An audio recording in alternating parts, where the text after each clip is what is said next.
Alright, we are recording for chapter 6 of The Password Courage.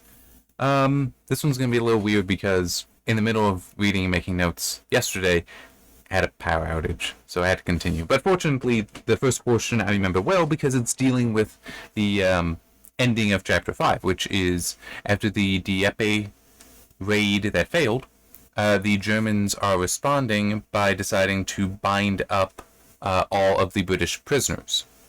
Just binding their arms together, binding their hands together as punishment because of the likely exaggerated, but still possibly true, claims that the Canadians had captured Germans, bound them, and then killed them, which absolutely would be murder, would be a war crime, but how much of that is true, how significant it is, that's a matter of historical debate. In any case, the Germans had decided that from 8 a.m. to 8 p.m. they would be bound. And they committed a great many guards to watching the POWs doing this because they expected a riot. Instead, the Britishers laughed a lot. Two of them even, because there was one guard that was kind of confused by this, like why they're laughing, wasn't paying attention.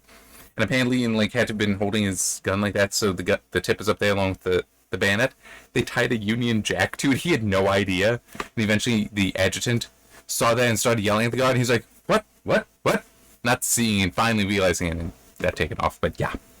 Now still, this is a very serious moment. Very serious day. And how at the end of chapter 5, there was even the wonder of, are they going to shoot us? If provoked, probably. And maybe to some degree they wanted to provoke the Britishers, but instead they came up with their own. The Britishers came up with their own solution. By the way, I'm saying Britishers because it is the term used in the book. They just started untying themselves, which if you're thinking, okay, well, what? So they're free. What does that accomplish? Well, they would go through the latrine. And in the movie, the scene is in the movie, although it's depicted a little differently. They would go there and somebody would take it off them, and then they'd just keep going, but they'd get back in line. So by the time the Germans were finally fed up enough, mainly the adjutant, to decide, okay, we're going to split you off. Once you're tied, you're going over there, you don't come back. So that then they can't just rejoin line. So it's like, finally, everybody is tied up.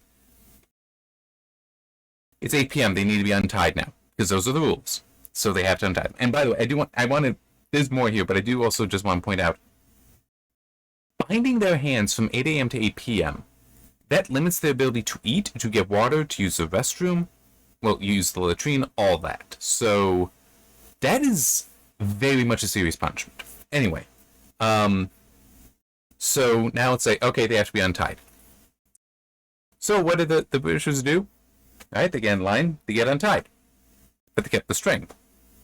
So they tied themselves back up, got to the end of the line again, and just kept doing this, harassing the hell out of the Germans. I mean, it really is hilarious. And that's exactly what their purpose was to harass them, and also have a bit of fun, I'm sure, but to harass them this way. And this is where it differs from the movie, at least from my recollection. In the movie, it seems like this happened once. No, this happened repeatedly over weeks. The Germans got better at it so that they didn't. You wouldn't have it just constantly happening over and over again, and people getting back in the end of the line. But it still was happening over weeks, which means that the guards that had to be there to, react in case of a riot had to be committed to the POW camps instead of being anywhere else. That's part of the whole aspect of is the duty of a captured soldier to, I think this is how it's put in The Great Escape, to escape and otherwise harass the enemy. To commit it, so they must commit as many resources there that cannot go then to the fronts. That's exactly what's going on here. It's not necessarily, it is pointed out that the guards had to stay there for this duty, but it's like not on that higher level, like, oh yes, this is what they were doing. And it even got to the point of the Germans brought in metal chains, so they were being chained up. But the Britishers would still get out, and the chains would disappear into the latrine. So it was also now costing the Germans that resource. And it describes that after 9 months, this just stopped. and like it wasn't even talked about anymore. It's like it probably grew more infrequent. Well, how did I put it? That at like 9 months, it just no one even talked about it anymore. Which could be that it had stopped sometime before, but it's still this was the Germans committed to doing this for quite a while. The Britishers did their best to harass them through it, and yeah, I mean, it is it's a very interesting chapter, and definitely one of those things that it's serious. Don't get me wrong, it is serious, but it's also kind of funny. Such as like, why wouldn't you teach us in history classes? I mean, because it is really amusing. Um, and it also helps tell you about the responsibility is not only to escape but to harass, and that is a very real aspect there. Because a lot of people think, oh, you're captured, you just need to escape. It's like, no, if you can achieve goals by other ways, by staying there, and not just a Hogan's Heroes kind of thing, where that's just exaggerating. That's almost fantastic what's happening there. But there are still very real things you could do in that situation to harass the POW guards that might be more valuable than escaping, and potentially also a lot safer to you. If you escape, you're potentially being shot. These guys just constantly in line. They're not in danger of being shot, most likely. It's like that would be very much a war crime, and a lot of people don't want to commit those. There are exceptions. Sadly, there were many. On both sides, even. But, yeah. The next bit in the chapter, I'm pretty sure, is when they start talking about the escapes. Oh, no, they start talking about the economy that formed, because, you want to be able to trade things, and very few people had money. You could, if you went on a work detail, get essentially the camp scrip, but who cared? There was so little of it that it wasn't of value.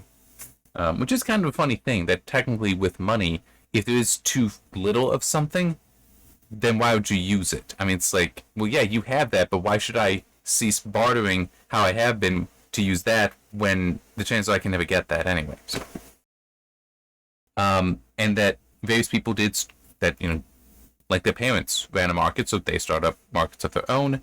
It does describe, and cigarettes were the primary currency. It does then mention a specific New Zealander, I think said the name was Dusty, who he came in, he like made this a full business, and was very, very successful at it, and would have all his wares out, outside the door of the barracks, or like just inside the door of the barracks, and the guards would walk by it and even peruse and see. Which, that's also part of the reason why the cigarettes were the currency, because you could use the cigarettes to buy things from the guards. Which again, going to the Great Escape and also Stalag 17, you do see that happening. Cigarettes being used, sometimes other things. Great Escape also shows chocolate being used. But,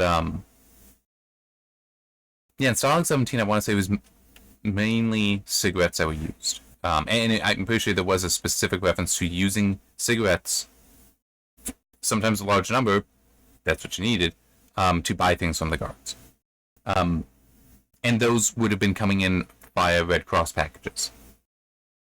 But he had describes, though, that after the New Zealander had such success setting up his market, that then others started trying to replicate. And it was so crazy that they had to, I assume it's the